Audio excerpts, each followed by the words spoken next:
Salve, salve meu povo, professor Diogo Xavier na área para mais uma aula de História de Olinda para o concurso de agente de trânsito.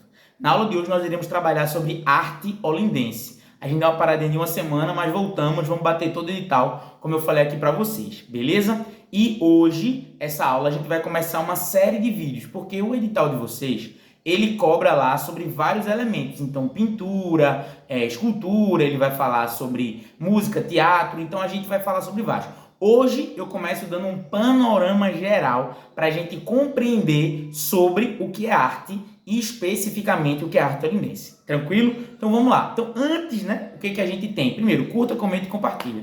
Deixa aquele like no vídeo, isso ajuda muito o canal a crescer. Deixa aquele comentário também. E nós temos alguns materiais. Nós temos a nossa apostila, que custa R$35, ela vai em PDF com conteúdo completo de história e questões comentadas.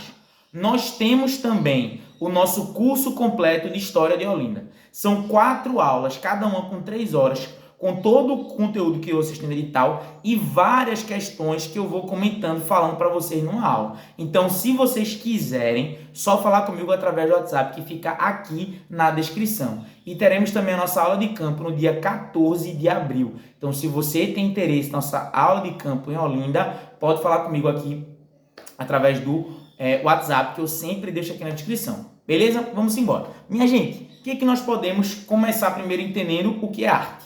Então, isso é logo uma coisa para a gente entender o que é arte. A arte é aquilo que o ser humano faz de maneira intencional para deixar um registro sobre alguma coisa ou uma forma de expressão que o ser humano vai ter. E por que eu estou dizendo ser humano? Porque a arte, ela é racional. Então, por que eu estou dizendo isso? Vamos lá. Um canto do pássaro, ele é lindo. Vocês sabem que às vezes vocês escutam minhas aulas, às vezes tem um passarinho cantando aqui, né? Isso não é arte. Mas, professor, é lindo. Eu sei, é lindo, maravilhoso. Uma revoada de pássaros é a coisa mais linda. Mas não é arte. Por quê? Porque aquilo não é feito de uma maneira intencional para produzir uma coisa. Então, quem produz arte é o ser humano. E esta arte, ela vai ser produzida das mais diversas maneiras. Isso é uma coisa para você compreender. A arte, ela é feita das mais diversas maneiras. Então, vamos lá. Uma música é arte. Escultura, pintura, tudo aquilo que é produzido é arte. Aí aqui vamos para algumas coisas que a banca pode cobrar de vocês, que eu quero que vocês fiquem atentos logo de cara. Então vamos lá. Muito cuidado, porque assim, durante muito tempo, e é uma forma de preconceito, de colocar arte superior e arte inferior. Como assim? Aquilo que é vamos dizer, soneto, uma arte sacra, um concerto de música, isso é arte. Mas uma banda de pífano não é arte. E aí uma das palavras que é muito utilizada, que eu quero que você exclua do seu vocabulário, pelo menos nesse sentido, é o chamado folclore.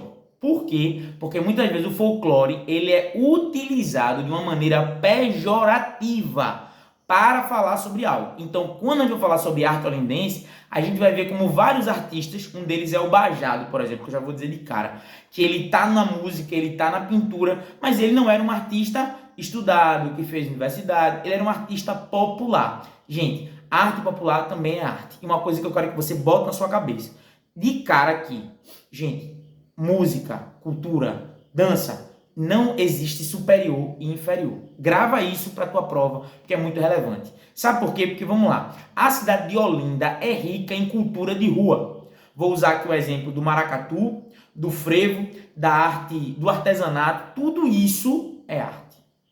Então, não existe, e jamais na sua prova você pode dizer a arte olindense deve ficar... A arte olindense produzida nas igrejas, pelos conventos, ela tem uma tradição europeia e por isso ela deve ser mais estudada, por isso ela deve ser mais valorizada, por isso ela deve ser mais lembrada do que uma arte de rua. Falso. Jamais marque uma coisa dessa. Você me entendeu aqui, ó. Por quê? E eu entendo que tem muitos de vocês que dizem assim, eu não gosto disso aqui, eu não gosto disso aqui. E aí vai uma coisa logo aqui, de cara, do seu professor para você. Não interessa o que você gosta. O seu gosto você deixa para colocar no seu aplicativo de música, no que você vai ver. Para a prova, eu quero que você compreenda o que é o conceito de arte.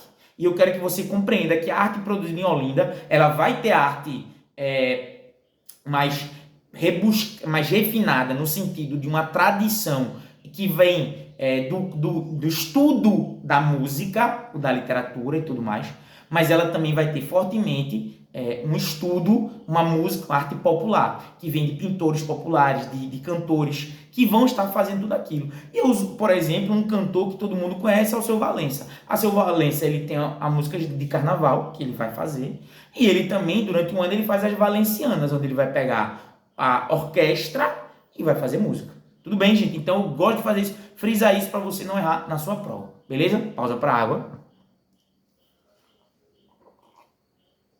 E para dizer que você tem duas maneiras de ajudar o nosso canal a crescer. A primeira é através de curtir, comentar e compartilhar. Deixa aquele curtido, aquele comentário. Não passa por aqui sem isso não. A segunda é através do Pix, que eu sempre deixo aqui na descrição. Então você pode nos ajudar com Pix de qualquer valor, ou se você gosta do nosso trabalho, compra um dos nossos materiais, que também ajuda muito o nosso canal a crescer, beleza? Então vamos lá. Olinda vai ser muito importante como arte porque ela bebe de muitos lugares. Sobretudo três eu vou dizer aqui para vocês: africanos, indígenas e europeus. Então vou utilizar aqui para a gente pensar. O frevo, ele tem uma tradição europeia muito forte. Então os metais do frevo são muito fortes. O maracatu vem de onde? Africano. Caboclinho, indígena. Estou usando exemplo, mas você vai ter vários. Na culinária, por exemplo, a tapioca do Alto da Sé é indígena, mas você também vai ter um cozido que é africano. Você vai ter o bolo de rolo, que é europeu, que é uma comida típica dos conventos portugueses. Estou entendendo isso? Então, essa relação a gente consegue observar em vários lugares. Aí, então, Olinda, grava isso logo. Olinda é uma cidade que recebeu influência de inúmeras regiões. Eu estou falando das três principais, mas nós vamos ter outro, como por exemplo dos árabes. Nós temos uma influência árabe muito grande na nossa região. Então a gente vai ter também essa influência. O cuscuz, por exemplo, é uma comida que descende dos árabes marroquinos do norte da África, ok? E eu estou diferenciando o norte da África porque a maioria dos escravizados que vieram para o Brasil não são de lá, eles são de outra região da África, que é um continente, então tem várias tradições que chegam aqui no Brasil, tá certo? E é uma coisa que a gente precisa ver, quando a gente entende de arte, de cultura, pensar é o seguinte: qual é o papel do poder público e o papel da iniciativa privada? Porque uma coisa que está muito presente na história de Olinda é uma disputa entre o público e o privado. Como assim? Quando a gente pensa a ocupação da cidade, existe uma disputa entre o que vai se chamar, e aqui eu quero citar alguns pensadores que vão falar sobre isso, que é a camarotização da cidade. Então, quando a gente fala sobre um camarote, veja bem, sobre um camarote em Olinda, por exemplo, durante o carnaval, o que você vai ter ali? Uma disputa entre o público e o privado.